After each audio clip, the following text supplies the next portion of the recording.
If you're a healthcare employee retiring with over $1 million in retirement savings, and you're wondering how to turn those retirement savings into a lifelong paycheck, you're going to want to stick around. Wesley Boudreaux, one of our senior financial advisors here, is going to show you how to convert your 401k and IRA into a stream of income that will last a lifetime.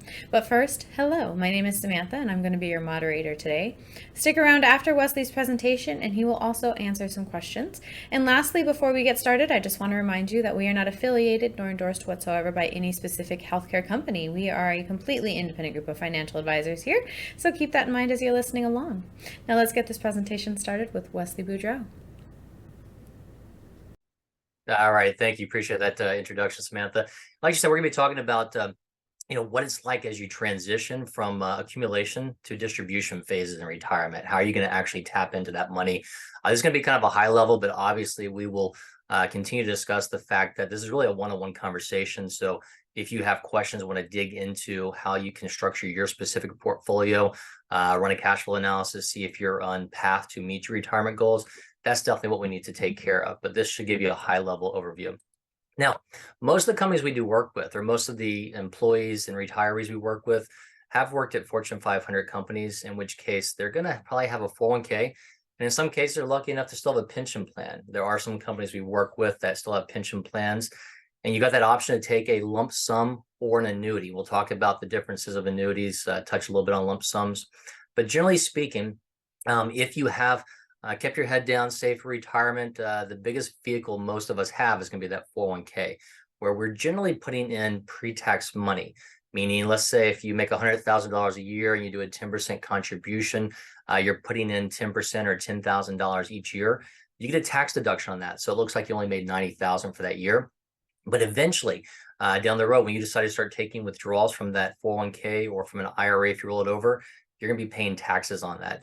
Now, a lot of times the participants we work with tend to want to roll over their 401k to an IRA for a number of different reasons, but primarily because whether you're working with the retirement group, another firm, or doing it yourself, there's just a heck of a lot more choices. You go from maybe 10, 15, 20, 30 choices to over thousands of choices. Some reasons to actually stay in the 401k plan are if you're under the age of 59 and a half, that's something to be aware of, or maybe you like simplicity, or there's a specific proprietary fund you like in there. Again, it's important to kind of review these options with an advisor and focus on a fiduciary that's going to go over the pros and cons and not just tell you roll everything over to an IRA. They want to understand what your 401k plan provides as well. So again, rolling over to an IRA, going back, traditional IRAs are pre-tax vehicles, in which case you make that contribution, get that tax deduction, and that plus the growth is all going to be tax deferred, eventually paying taxes on it. And then you're going to be forced to take out the RMD, the required minimum distribution, at age 73 or 75, depending upon how old you are when you were born. The Roth IRA, this is another vehicle where most of you may have taken advantage of this outside the 401k. It's been a couple of years since they've instituted those within 401ks. But the difference there is if you make a contribution, you don't get that tax deduction, but the growth on that and what you put in is going to grow tax-free as long as you wait 5 years and wait until 59 and a half to tap into that. So that's one of the best investment vehicles around, and you don't have to do RMDs on there as well, at least for now. Obviously, Congress can change some of these things. Now, the biggest issue we run into, and I run into a day in and day out, as far as running a cash flow analysis or a financial plan for somebody, whether they've already retired or whether they're a couple years away from retirement, it's really truly understanding your budget and understanding what you're going to spend. I'm a control person, and I don't have control over what you're going to spend. But to be honest with you, that's the framework of the entire cash flow analysis or entire financial plan. You need to understand what you're taking out. If you come in and say, hey, Wesley, I'm going to spend $7,000 a month for the rest of my life, but if we turn out and it looks like you're really spending $8,500, that could have a dire effect, and you could have a potential shortfall depending upon your situation. It also may be that your withdrawals are not just as simple as taking, $5,000 or $6,000 or $7,000 a month the rest of your life. They may be fluctuating withdrawals. My glasses aren't on, but in that picture I can see it looks like a house and a car. So that's a good example. A lot of times we may do what I call the rough draft of the financial plan. You might take a look at your budget. We can get over a simple budget plan to you, or even a detailed spreadsheet you can run in there and go through it on your own time. But you may come back to me and we say, okay, it's $6,000 a month is what we think we need to spend. We'll start the plan based upon that, but we can also back into How much can that plan support? And tell you what your max spending is. It might come out and say, well, you could actually spend $7,200 a month, or you can only spend $5,800 a month. So you need to either cut your spending or maybe work a little bit longer. We will not shy away from telling you if you need to work longer or if you need to reduce your spending, because we run these from a very conservative standpoint.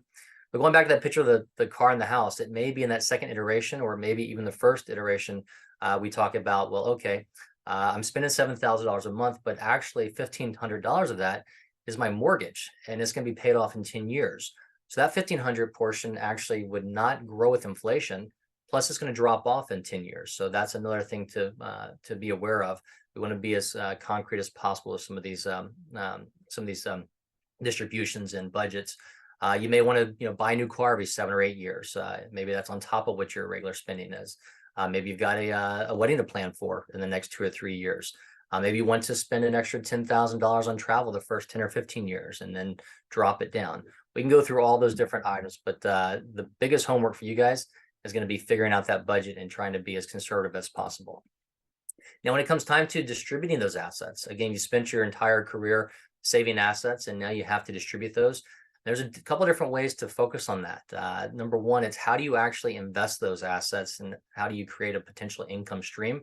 There's a lot of different ways to go through it. We'll go over some of them high level, but like I said before, everybody's unique and specific, and it's really important to kind of sit down one-on-one and go through what you're trying to achieve and figure out which one's the best or which combination is the best. And then we got to layer in the taxes as well. We're not going to go into too much detail on this, but we do have other webinars that go into taxes. And there's the distribution strategy of how do I take it out so that I maximize what goes into my pocket versus Uncle Sam's. So a couple of items we're going to cover going to be annuities, dividend stocks, interest from fixed income, whether it be bonds, CDs, short-term investments like money markets, simple portfolio diversification. This is typically what you're used to in your 401k, and it is what we do with a lot of clients on the managed accounts as well. And a newer one, managed payout mutual funds. I'll touch on that, but to be honest with you, I haven't seen those stick too well. And we'll touch on what those are as well. So let's jump into annuities. Now, let me just preface this. One of the most important things I can tell you is whether you want to look at an annuity or not, a lot of times they get a bad name, and I'm on the same board as that because a lot of times they are sold by insurance agents. So you want to make sure if you have any questions around an annuity, that you talk with a fiduciary that is going to be able to work in your best interest every step of the way. I'm not saying all insurance agents are bad, but a lot of times they may not have a choice. They may be captive to one company, so they only have one specific set of products they can sell. They're not licensed to do anything else but that. They may have, one specific product they like that they think is a one size fits all, and honestly, it's not. If somebody comes to me asking about an annuity, it may be that I could look at 50 and tell you there's only 2 or 3 that may make sense for you right now. And in 6 months, those 2 or 3 may not make sense. Something else may make sense. So it's very important to understand all the ins and outs and pros and cons to these before I kind of jump into them. Now, there's actually 4 kind of different ways to break this up. There's the income. It can be immediate, meaning you turn that income on pretty quickly, or deferred. You can let that sit there for another year, 10, 15 years. It's really up to you. And then there's also the way that they're either paid out or the way that they defer and the way they grow. They can be fixed or variable. So your payment can be fixed and locked in, doesn't grow with inflation, or it can be variable. It may be tied to the performance of the market with the cost of living adjustment on it. And then also if you defer that, if you wait to turn on income in a couple of years, the growth may either be fixed or it may be variable. It may go up and down depending upon what you pick and choose. But the simplest way to look at this on the immediate is going to be it's similar to like a pension. So if you're viewing the fact that, hey, I've got a pension that's going to pay me, $3,000 a month the rest of my life, it's not going to grow with inflation. That's kind of what a single premium immediate annuity is going to be. And we'll talk about that in just a moment. So one of the biggest issues with these or downside is that you could reduce the potential inheritance to your beneficiaries, especially on a single premium annuity. But we'll go into some different options you can have there. So like I said, one of the ones to kind of compare to a pension is a single premium immediate annuity. So let's say I retire from a firm and they're going to give me, let's say $3,000 a month the rest of my life, or I can take a lump sum of $600,000.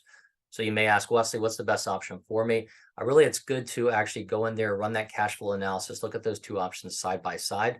There's a number of different ways you can look at it. We can look at strictly that $3,000 a month pension for the rest of your life. How does that play out the next 20, 30, maybe 40 years even? Because it is going to pay for life. Are you able to do just a single life annuity? Are you able to do a joint survivor? Are you able to put a period certain on there so you get some money back if you pass away sooner? Or you may say, okay, I want to take that $600,000. I think I can invest it, maybe do more. So what's that? 600, 3,000 a month. That's a 36,000. So I'm close to about 6% return that you need in order to maintain that principal. But if you dip into the interest, you can have a lower return on there and still be okay. So it may be about 5% break even, something like that. We go out there and probably get you 5% in money markets right now, but we need to focus on the long term. So you may go and say, okay, well, interest rates have risen. What if I were to actually try and replicate this myself with my own single premium immediate annuity? And it may be that if we had this conversation a year or two ago, we saw a lot of times where people in this example might have been able to go and take that 600,000 and maybe get $3,500 a month instead of 3,000 a month. We'd have to run the numbers because they change based upon interest rates. But it may be that now instead of getting 3,000 a month, maybe you get $3,200 a month, and you might be able to do what's called a cash refund on there. So that way, God forbid something happens to you earlier. Let's say you die in 10 years. Whatever's left of that 600,000 still goes to your beneficiary. So that way, you're locking in that lump sum, getting that out.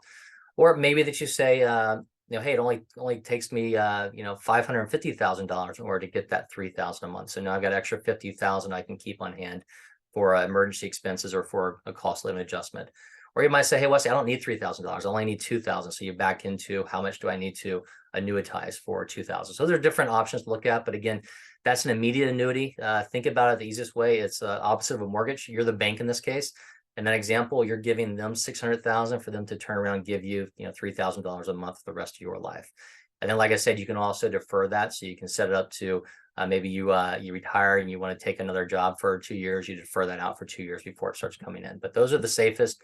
You know exactly what you get, but typically it's not gonna move up with inflation unless you put a cost of living adjustment rider on it. But that does come with added cost. Now, the difference between a fixed index annuity and a variable annuity, these are going to typically be used more for the deferral side. We do see individuals use them for immediate income, typically more the fixed index annuities for immediate income because they tend to have a higher payout rate, at least right now. But what's going to happen is the difference between those, a fixed index annuity is going to give you protection, in which case you're not going to be exposed to the market on the downside. But with that protection comes some restrictions, if you would. You're going to be capped on what you could earn. Yes, it is tied to or mirrored an index, whether you pick the S&P 500, a EFA or Russell or something like that. It's going to move with that in conjunction. But typically what will happen is a fixed index annuity will have limitations on there. They may have a participation rate. They may say you only participate in 50% of the upside or 60% of the upside. They may have a cap rate, meaning you can't get more than 5% or 7% or 8% or something like that. When those two work in conjunction, those returns can be lower and typically closer to like a bond yield. So be very, very careful if somebody is talking to you, especially an insurance agent, saying, this can do what the market does. Either they're lying to you or they don't know what they're talking about. If I'm going to talk with you or if the retirement group's going to talk to you because you're coming to us because you're asking about annuity, not because we're pushing them, we're going to focus primarily on that income side of it and tell you on a guaranteed basis, this is what you can get for life. Hypothetically, yes, it could go higher, but chances are it may not because we have those different parameters or those companies have the parameters on there and they can kind of pull those levers to reduce some of that. So be very, very careful if you're looking at that. These are the ones you typically hear about touted on Saturday and Sundays on the radio. Variable annuities are a little bit different. The insurance company takes some of the risk off the table by letting you invest in mutual funds. Usually, think about like a 401k. You might have 15 or 20 or 50 different fund options, and you can invest in those. So your contract value can go up or down. Your guaranteed income value typically will stay the same. It may go up if the performance is better, but these tend to come with higher costs because of the investment strategies in them. And so there's definitely pros and cons to both these. So like I said, it's very important. Usually we talked about this webinar is focusing on income. It's usually good to run that cash flow analysis, find out what you're trying to achieve, look at the income, then back into some of these different choices. So again, before I wrap up on annuities, we're covering this because we get a lot of questions on those right now. If you're questioning income or looking at different options to protect yourself, make sure you talk with a fiduciary to go through that. And make sure it's something that you're digging into and not somebody's, inviting you to a seminar, kind of pushing or selling you annuities. So be very, very careful about that. All right, so enough of those. Let's get into some other different options we look at. One could be interest and dividend investing. We work with a lot of companies in the oil industry, so got a lot of clients that maybe retired from ExxonMobil or Chevron and just simply held a large chunk of their stock, their company stock, because it was generating pretty good dividends. They were comfortable with the volatility of the underlying company and the stock, and it may be that they're collecting 5 or 6% yield or on those dividends at times, and then as the stock goes up, that yield starts to decline because the price has gone up. And we might find some different triggering events where we maybe liquidate out portions of it and look at other investment options. So again, there's different, there's not a one size fits all. You can actually change your investment philosophy or distribution philosophy along the way. So again, focus on quality companies that pay pretty good dividends. This was definitely something that was very beneficial the last couple of years when interest rates were low for bonds. Now with inflation the last 2 years, we're actually starting to finally see yield again in bonds. So you may also see using fixed income like bonds or CDs or money markets to generate interest that you can live off of. Money markets are actually over 5%. The yield curve is pretty flat right now, so everything's kind of at that point unless you go a little bit farther out on some of the bonds. Now, there is additional risk associated with that. You're going to have, inflation risk. So let's say if you bought a bond, 3 years ago and it was only paying 3% or 4%, and then fast forward, inflation went up. What happened was you would have seen a loss in that bond if you decide to sell it, because nobody wants a 3 or 4% bond when they can go out there and get a 5 or 6% bond. They're going to pay you a discount for that. So be very careful about that, especially when it comes to individual bond investing. I had a conversation with somebody about that the other day, letting them know about their portfolio. Truly, when you look at a bond portfolio, you need at least 100 holdings in there. And a lot of times mutual funds are going to have thousands of holdings because they're more diversified and they're constantly making changes to those. There's also the credit risk. So make sure you're focused on companies that are good and sound, because the company can pay you 5, 10, 15, 30%. But if they go default and go under, they're not paying you anything. So be very careful about that. And dividend variability, obviously, as the yield will decline if the performance goes well, but obviously you'll be rewarded on the performance side, and they're never guaranteed. We definitely saw that during the pandemic. Some companies trying to cut or eliminate their dividends altogether. So be very, very careful about that as well. Now, one of the ones that we tend to see most and what the retirement group focuses on a lot of times is going to be total return investing. So really just essentially a diversified portfolio. If we're looking at a managed portfolio, think about like your 401k. You're diversifying your allocation between stocks, bonds, CDs, short-term money markets, things like that. And you're going to figure out what's an appropriate allocation for yourself at this point in time. And that can change over time. You may be more aggressive while you're working and more conservative as you approach retirement or you're into retirement. And it may mean that we're going to also employ a tactical allocation shift. So maybe we go and have a conversation. You're comfortable with a 40% stock exposure, 60% fixed income and short term. But we have a market pullback, so maybe we take advantage of that and increase that up to 50-50 or something like that. So there are different deviations on there, but the ability there is you simply just kind of tell us, okay, what is the withdrawal rate I'm trying to achieve? We go back historically, most advisors and most academics will tell you that you need to look at a 4% withdrawal rate to maintain an account for 30 plus years. Some have come out and said, really it might need to be 3.75%. In some cases, if you have better performance, it can be higher than that. Or if you're saying, hey, I don't care about passing on a certain amount to my beneficiaries, I want to spend this down over 20 or 25 years, you might be able to take out more. So the flexibility there is that you can update or make changes to that portfolio. However, the risk there is that if you take out too much and you have market swings, this is where sequence of returns can come into play.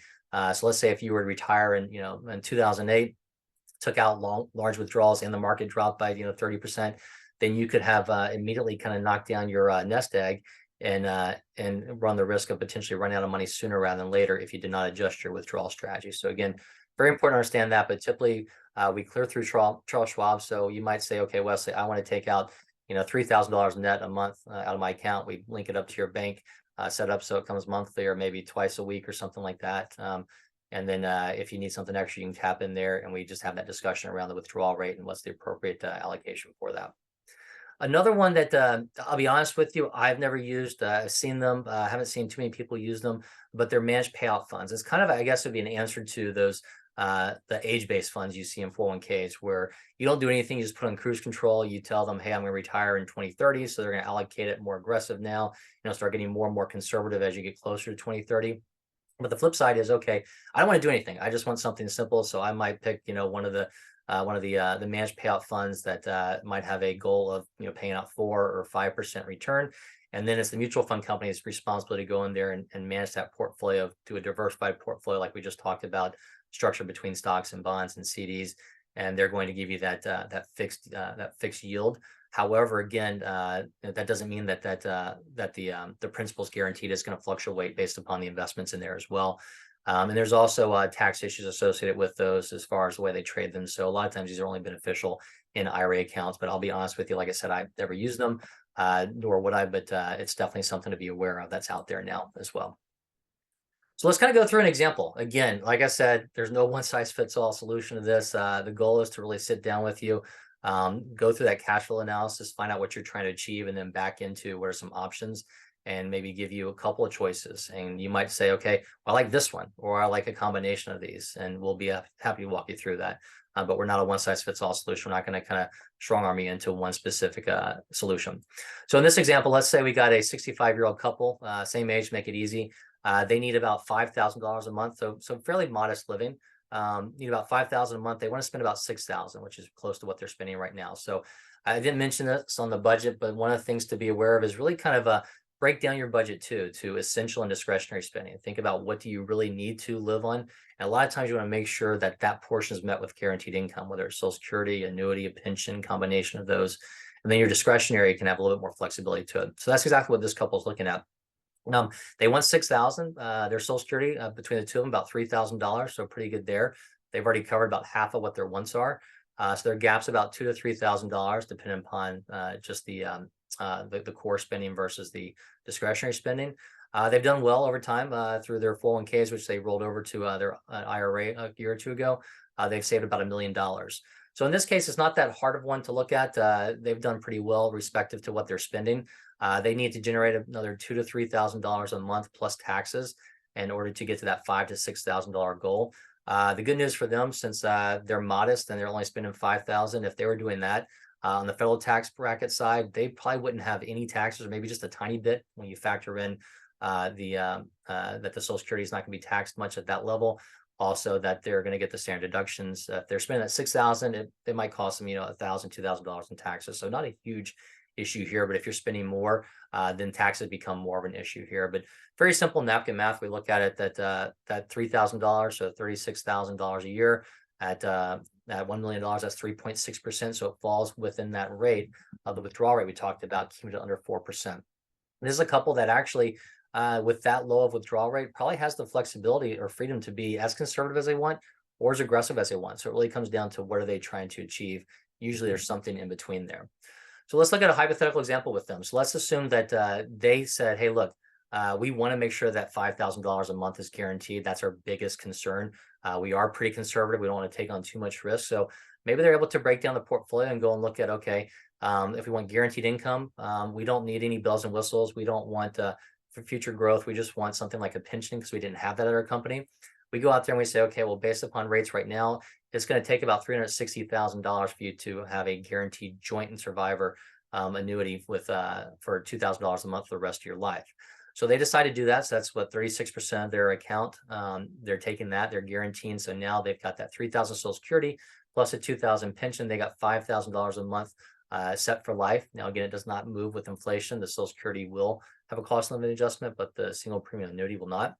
Then they decide they just want to set aside $40,000 just in a money market. That should cover the next 3 years or so, maybe a little bit more, a little bit less, or so of spending, depending upon what they do to fill that $1,000 gap. And that means there's about $600,000 left that they can simply diversify in a diversified approach or a managed account with the goal of trying to continue to grow that for themselves and their beneficiaries. But in reality, this is kind of like a buckets of money strategy where they don't have to, if they're focused on that 6,000, they don't even have to tap into this for a little bit over 3 years or so. So they can weather the storm if they see market volatility. It's not going to cause a knee-jerk reaction. But in this case, they're probably likely going to have something more moderate conservative, maybe 35%, 40% stock exposure, because again, they're more conservative in a standpoint. Now, if they have less money, the same thing could be true. It's just going to mean that potentially they're going to have less of that $600,000 portfolio in order to allocate. But again, based upon this, what we're doing is we're taking them from that that 3.6% withdrawal rate down to guaranteeing that 2,000. Now that's what they have to take out on that 640 is only about 1.9%. So definitely a very, very manageable withdrawal rate, and so a lot more conservative than what they would have been otherwise. Now, it's also important to remember the taxes on this. Most of the time we're talking with you, you've got qualified money. It's going to be a 401k or an IRA. You may have some after-tax money in there, or you may have some Roth in there, but typically it's going to be pre-tax money and company match. So as you take withdrawals from here, it's going to be taxed at ordinary income. Depending upon your age, if you're under 59 and a half, you could have an additional 10% penalty on there. I mentioned before, sometimes it's good to stay in a 401k plan. That's one of the reasons there is if you retire at 55 or later, you can tap into your 401k without that 10% penalty. Whereas if you go to an IRA, you have to wait till 59 and a half or employ what's called a 72T. It gets a little more complicated, but we can do it. So that's another reason why I said be careful. Talk with a fiduciary.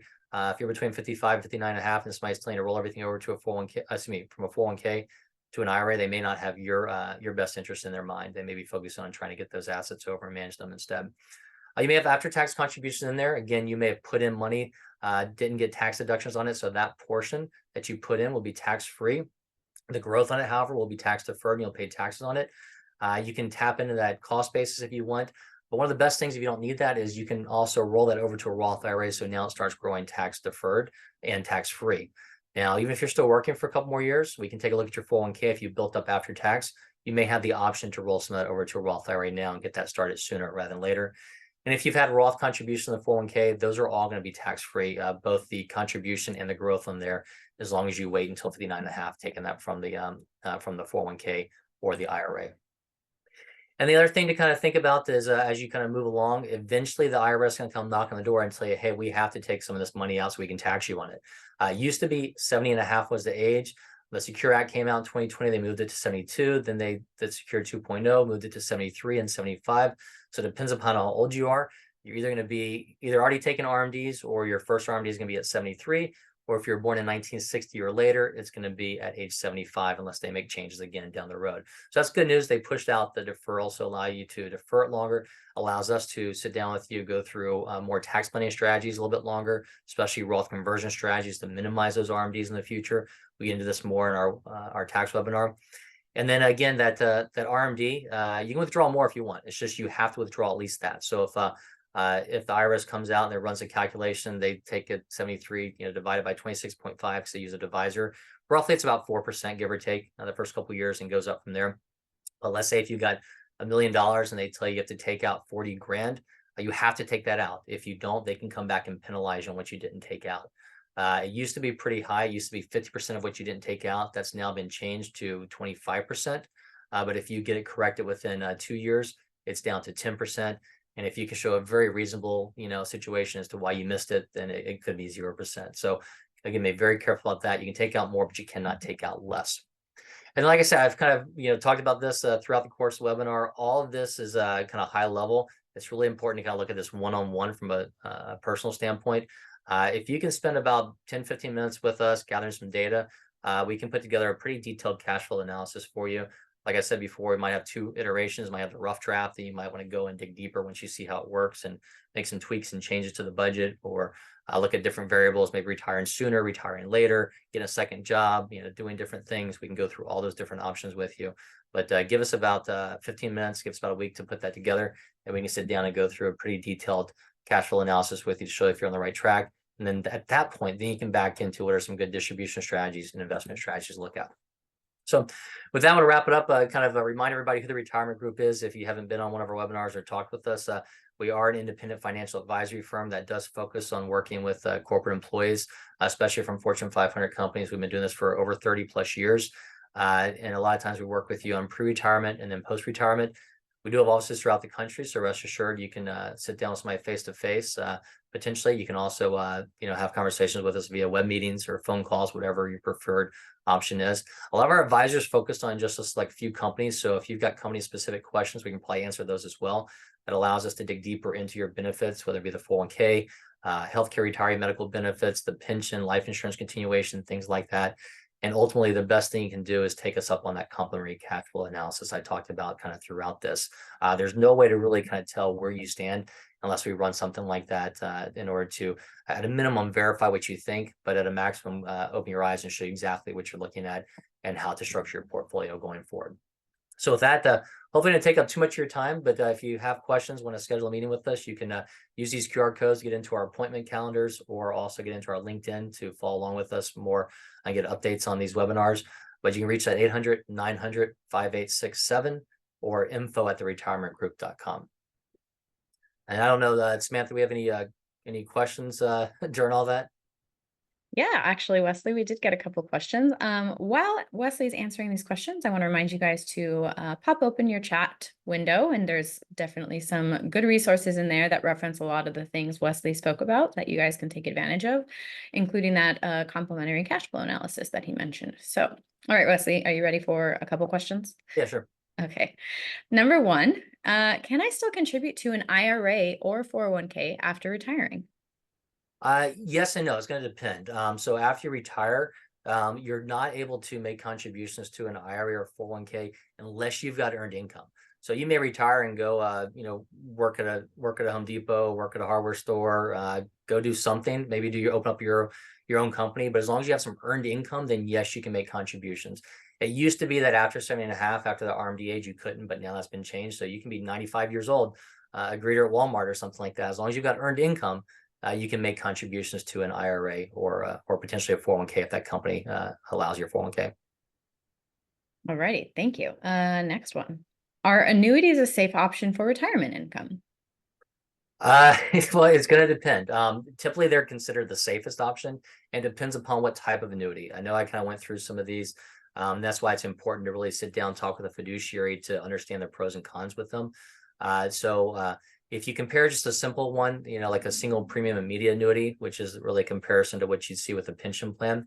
If you retire from a company and they give you a certain amount a month for the rest of your life, the question becomes, what happens if that company goes under? The PBGC steps in and is supposed to protect you from there, but there are limits. An example would be back when Delta went through bankruptcy in 2000 or 2001, a lot of the pilots had their pension cut in half or cut by 20, 30, 40% because they hit the limits of the PBGC that stepped in. Now, a private annuity is going to go through an insurance company, which their responsibility is to pay you. But if they were to go under, then there's what's called a state guarantee fund, and there's limits on there as well. Most of them may be $250,000 or $300,000. Think about like FDIC insurance. But a lot of times, if an insurance company were to theoretically go under, most of the time another insurance company is going to come in and buy that policy out, so they avoid the black eye. But if you kind of go through all those options, there are some backstops in case. So a lot of times, you're taking an income annuity, it may be beneficial if you just want extra security to split up maybe 2 or 3 different companies to protect you there. But generally speaking, they are viewed as the most safe because insurance companies have to keep so much cash on hand and have a different reserve than what even banks have in some cases. Now you get into, if you're doing variable investment annuities, then again, you've got investments in there that are tied to the market, so they're not as safe because it's going to fluctuate. Mm-hmm. So there's, again, no one size fits all. Just have us take a look at what you're looking at, and I'll give you kind of the ins and outs of it and the pros and cons. All righty, thank you. Mm-hmm. Last one, Wesley. How should I approach withdrawing from my accounts in retirement?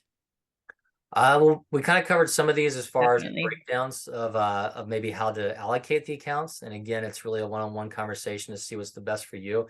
But I didn't go over a lot, maybe the distribution strategies as far as how and when to take that money out. Mm-hmm. So one of the downfalls, let's say if you retired, and let's go back to that example of the couple I had. Let's assume maybe they were in even better shape, and maybe they had $4,000 of Social Security, and they decided to turn on a pension of $4,000 a month from their company. So that's what 4 and 4. Now they got $8,000 a month of guaranteed income for the rest of their life, which sounds great, but they can't change that.